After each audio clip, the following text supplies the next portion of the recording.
بسم اللہ الرحمن الرحیم۔ شروع کرتی ہوں اللہ کے نام سے جو بڑا مہربان اور نہایت رحم کرنے والا ہے۔ کسی کی قسمت کو اچھا بولنے سے پہلے ایک بار اس کی پچھلی محنت ضرور دیکھ لینا۔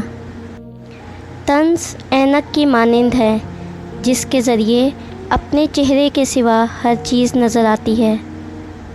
اگر ہم خیر میں مصروف نہ ہوں تو شر میں مصروف کرنے والی طاقتیں ہمیں تلاش کر لیتی ہیں۔ اللہ ہی ہے جو دل کی خاموشی کو بھی سمجھ لیتا ہے۔ بہترین وقت وہ ہے جس میں بدترین لوگ سامنے آ جائیں۔ لوگ آپ کے آنسوؤں، دکھوں اور اداسی پر اتنا دھیان نہیں دیتے جتنا آپ کی غلطیوں پر دیتے ہیں۔ غضب کی دھوپ تھی اپنائیت کے جنگل میں، شجر بہت تھے پر کوئی سایہ دار نہ تھا۔ مجھے لوگوں کو پڑھنا نہیں آتا مگر ان پر اعتبار کر کے سبق ضرور مل جاتا ہے۔ خاموش رہا کرو جتنا ہو سکے، اس میں نجات ہے، کیونکہ سب سے زیادہ گناہ انسان سے زبان کرواتی ہے۔ اونچائی حاصل کرنا چاہتے ہو تو باز بنو، دھوکے باز نہیں۔ حضرت علی رضی اللہ تعالیٰ عنہ نے فرمایا، جب دل تکلیف میں ہو تو سکون کے لیے سب سے بہتر جگہ سجدہ ہے۔ کسی کو ذلیل کرنے سے پہلے خود کو ذلیل کرنے کے لیے تیار رہو، کیونکہ اللہ کا ترازو صرف انصاف تولتا ہے۔ مجھے لوگوں کو پڑھنا نہیں آتا مگر ان پر اعتبار کر کے مجھے سبق ضرور مل جاتا ہے۔ حضرت علی رضی اللہ تعالیٰ عنہ نے فرمایا، فرش والے تمہارا کچھ نہیں بگاڑ سکتے جب عرش والے سے تمہارا تعلق مضبوط ہو۔ لوگوں کو حق بات بھی وہ پسند ہے جو ان کے حق میں ہو۔ عمل کے بعد نتیجہ نیت کا نکلتا ہے، لوگ سمجھتے ہیں قصور قسمت کا ہے۔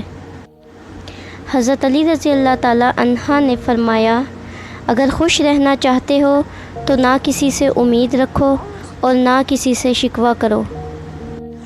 وقت بہت بڑے اور گہرے زخم دیتا ہے، شاید اسی لیے گھڑی میں پھول نہیں سوئیاں ہوتی ہیں۔ تجربے میں آیا ہے کہ جتنے مخلص آپ ہوں گے اتنے ہی گھٹیا لوگوں سے آپ کا واسطہ پڑے گا۔ جتنی مرضی کتابیں پڑھ لو، زندگی جینے کا فلسفہ اس وقت تک سمجھ نہیں آتا جب تک حالات و واقعات خود پر نہ بیت جائیں۔ سورہ مریم ہمیں سکھاتی ہے کہ معجزے ہو سکتے ہیں۔ اللہ اپنے بندوں کو تنہا نہیں چھوڑتا، مشکلات کا حل اللہ ہی نکال سکتا ہے، بے شک سب اللہ کے حکم سے ہی ہے۔ چھوڑ دے تسبیح کو گن گن کر پڑھنا اقبال، اس سے کیا حساب کرنا جو بے حساب دیتا ہے۔ اگر تم خدا پر بھروسہ رکھتے ہو تو اس کے انصاف پر بھی بھروسہ رکھو، کیونکہ مکافات عمل اٹل ہے۔ مسکرانا سیکھنا پڑتا ہے، رونا تو لوگ سکھا دیتے ہیں۔ ہوائیں موسموں کا رخ بدل سکتی ہیں اور دعائیں مصیبتوں کا۔ پریشان ہو تو سر مت پکڑو، سر کو اللہ کے سامنے جھکا لو۔ حضرت علی رضی اللہ تعالیٰ عنہ نے فرمایا، کچھ چیزوں کی شکایت کبھی نہ کرنا، اپنی قسمت کی، اولاد کے سامنے بڑوں کی، اپنا ذاتی مکان ہوتے ہوئے اس کی تنگی کی، بھول کر بھی اپنے ماں باپ یا استاد کی، غیر کے سامنے اپنے دوست کی، رخصت کرنے کے بعد اپنے مہمان کی۔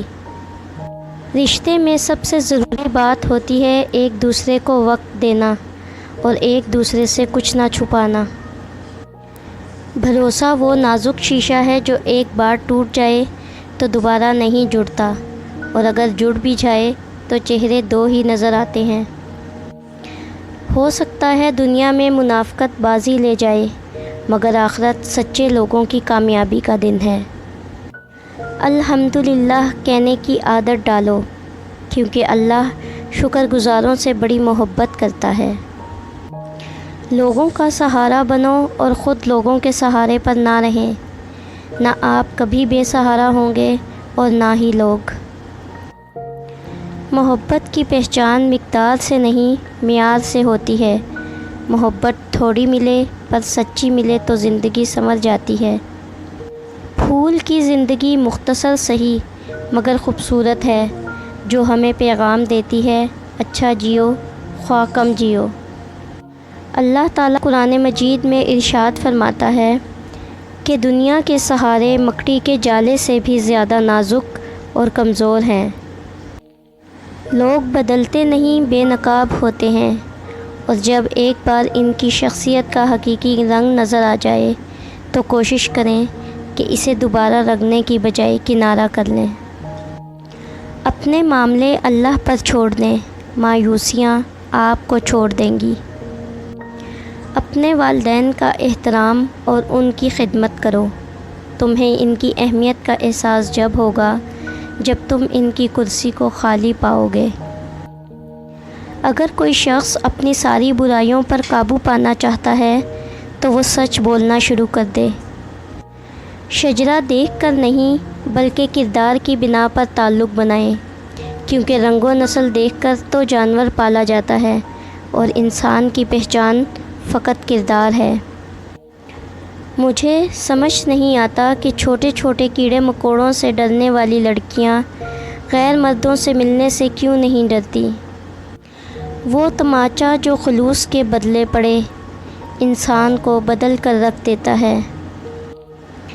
حضرت علی رضی اللہ تعالیٰ عنہ نے فرمایا، تم دل سے دوسروں کے لیے دعا کر کے دیکھو تو تمہیں اپنے لیے دعا مانگنے کی ضرورت نہیں رہے گی۔ اللہ کی یاد میں رہنا دنیا کی ہر بادشاہی سے افضل ہے۔ دکھ، درد، تکلیف اگر اللہ کی ناراضگی ہوتی تو یہ نبیوں کو نہ ملتی۔ یہ نعمت ہے جو اللہ کا راستہ دکھاتی ہے۔ اگر آپ کو میری ویڈیو اچھی لگے تو میری حوصلہ افزائی کے لیے میری ویڈیو کو لائک اور سبسکرائب کر دیں۔ شکریہ۔